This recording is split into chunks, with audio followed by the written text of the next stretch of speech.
समस्त को मोर प्रेम भरा नमस्कार। मु एडवोकेट सुकांत कुमार डिगल।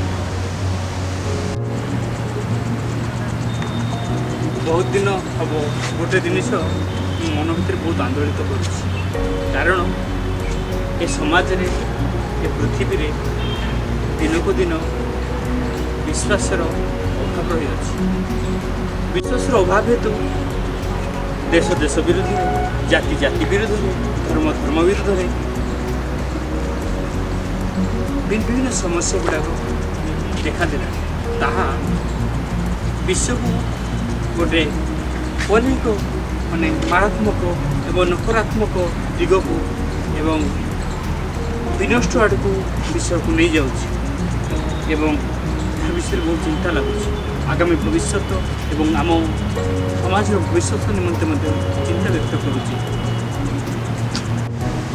एक फाउंडेशन गठन करियो बोली आशा एवं नूतन भाव में काम करी बोली भरोसा करुच्ची। प्रयासर नामटी हूँ रिफेथ फाउंडेशन। रिफेथ आशा करुच्ची ये भिडियोटी को आपण लाइक सब्सक्राइब एवं शेयर निहाती भाव में करेंगे। धन्यवाद।